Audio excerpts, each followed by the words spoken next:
السلام علیکم۔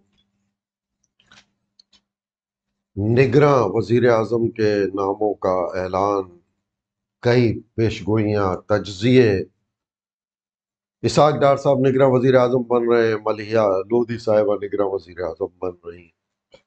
اور دوسرے نام گردش کر رہے ہیں۔ ہونا کیا ہے، 8 اگست کو یہ پتہ لگ جائے گا۔ 8 اگست تک اسمبلیاں اپنی مدت پوری کر لیں گی اور نیا نظام نگراں جو کہلائے گا وہ آئے گا۔ میری اپنی رائے ہے کہ اگر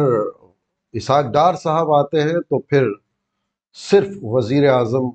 کی شخصیت کی تبدیلی ہوگی اور مسلم لیگ نون کی حکومت کا تسلسل برقرار رہے گا اگر اسحاق ڈار صاحب آتے ہیں، کیونکہ وہ نمائندگی کرتے ہیں، گو کہ وہ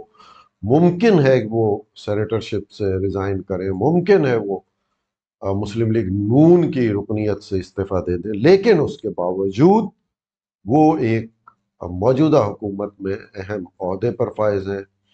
اور وہی اگر وزیر اعظم رہتے ہیں تو نہ صرف مجھے الیکشن میں تاخیر نظر آتی ہے بلکہ مسلم لیگ نون کا نگراں وزیر اعظم ہونے کی وجہ سے حکومت کا تسلسل برقرار رہتا ہے۔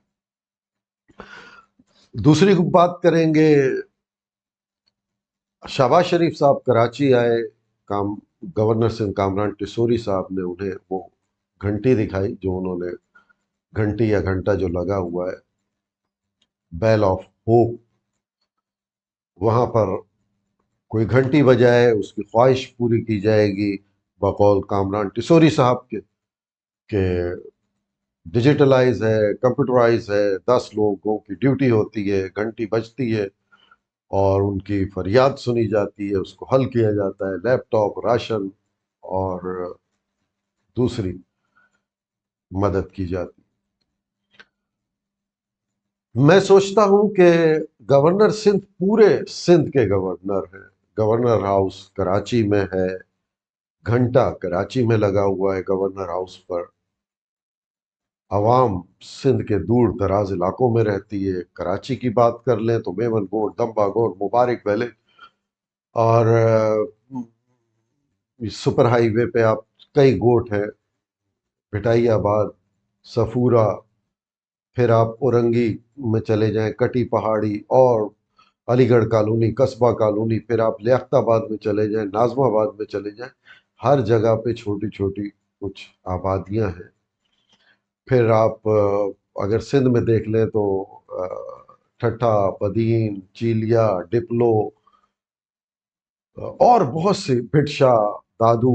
یہاں پر بہت سے گاؤں آباد ہیں۔ یہاں کے لوگ گھنٹا بجانے کس طرح پہنچیں گے؟ آپ سندھ کو تو چھوڑ دیجئے، میں صرف بات کرتا ہوں کراچی کی، جو میں نے چند ایک جو گڈاب تمبا کے حوالے سے اس طرح میں نے جو گاؤں کی بات کی، دیہاتوں کی، گوٹھوں کی، بقول گورنر صاحب کے کہ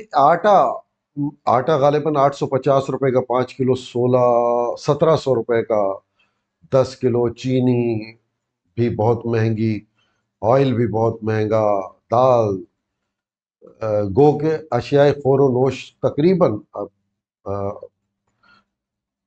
بالکل لوور کلاس سے تو نکل چکا، مڈل کلاس کی دسترس سے بھی بہت کچھ باہر ہو گیا، ان کا بھی روز کا جو کھانا پینا ہے اس میں تبدیلی نظر آنے لگی۔ جو شخص ایک آٹے کی بوری نہیں لے سکتا، وہ ایک آٹے کی بوری 850 روپے کی جس کی قیمت ہے، اس کو لینے اگر رکشہ کر کے گورنر ہاؤس جاتا ہے تو پیٹرول کی قیمتیں اور ٹرانسپورٹ کی کرایہ آپ مد نظر رکھیں تو 1600 1200 سے کم نہیں ہوگا کہ وہ گھنٹہ بجائے اور اس کو واپس اپنے گھر آ جائے۔ میں یہ سوچتا ہوں کہ گورنر صاحب تو خیر وفاق کے نمائندے ہیں، نامینیٹ کیے گئے، جو M N A M P A Sindh میں ہیں، پورے پاکستان میں ابھی سندھ کی بات کر رہا ہوں تو سندھ کی بات کروں گا کہ یہ تو عوامی نمائندے ہیں، انہوں نے تو ان علاقوں سے ووٹ لیا ہے، ان علاقوں سے منتخب ہو کے آئے ہیں جہاں کے مسائل سے یہ خود واقف ہے۔ تو انہیں کیا ضرورت ہے کہ یہ لوگوں کو بلائے؟ میں دیکھتا ہوں بڑا افسوس ہوتا ہے کہ اکثر علاقوں میں لوگ راستے میں آتے جاتے کوئی نمائندہ ملتا ہے، اس سے ذکر کرتے ہیں یہ مسائل حل نہیں ہیں، تو فوری طور پہ کہتا ہے کہ فلانے ٹائم آپ دفتر آ جائیں، دفتر میں بیٹھ کے بات کریں گے۔ جب آپ ووٹ لے رہے تھے، جب آپ ووٹ مانگنے آئے تھے، تو آپ دفتر میں بیٹھ کے ووٹ نہیں، کسی الیکشن کا آپ کا جو الیکشن دفتر تھا اس میں بیٹھ کے ووٹ نہیں مانگ رہے تھے، بلکہ آپ گلی محلوں میں آتے تھے۔ کسی کی فوتگی ہو جائے تو آپ لوگ پہنچے ہوتے تھے، کسی کا خوشی ہوتی تھی تو مبارکباد دینے پہنچے ہوتے تھے، کوئی صاحب عمرہ حج کرنے آئے تو آپ پہنچے ہوتے تھے۔ اب آپ دفتر بلاتے۔ میں بڑا پر امید آدمی ہوں اور بڑا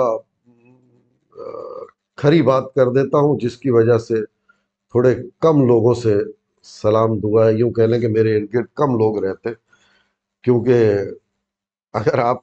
بہت زیادہ حق اور سچ پہ بات کریں گے، لکھیں گے، تو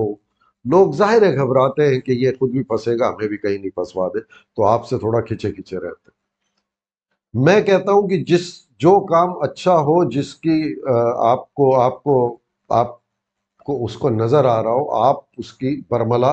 تعریف کریں، اور جو کام آپ کو ناپسند ہو اور وہ فلاح بہبود سے عوام کے بالکل اس کا تعلق نہ ہو، اس پہ آپ تنقید بھی کریں۔ میں نے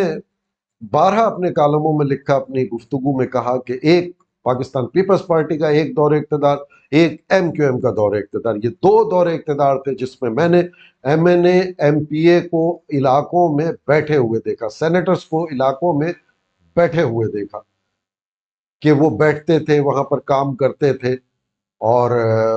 لوگوں کے مسائل سنتے تھے، مسائل حل کرتے تھے۔ ایم کیو ایم کے لوگ سیکٹروں میں بیٹھتے تھے، پاکستان پیپلز پارٹی کے لوگ خدمت کمیٹی بنائی ہوئی تھی، اور وہاں بیٹھا کرتے تھے، وہاں دفتر تھے،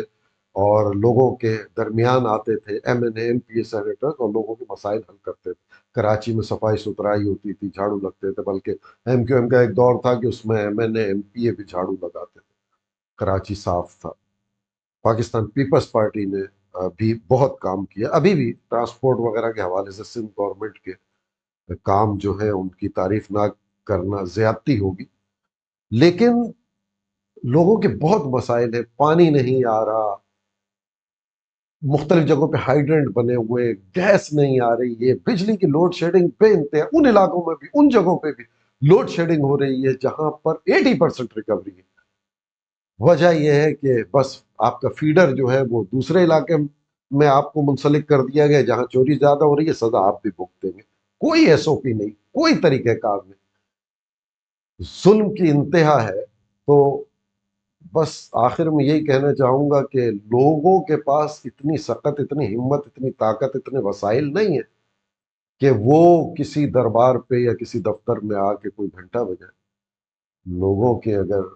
مسائل کی گھنٹی بجانی ہے حل کرنے کی، تو ان کے درمیان آئیے۔ انہی الفاظ کے ساتھ اجازت چاہوں گا، فی امان اللہ۔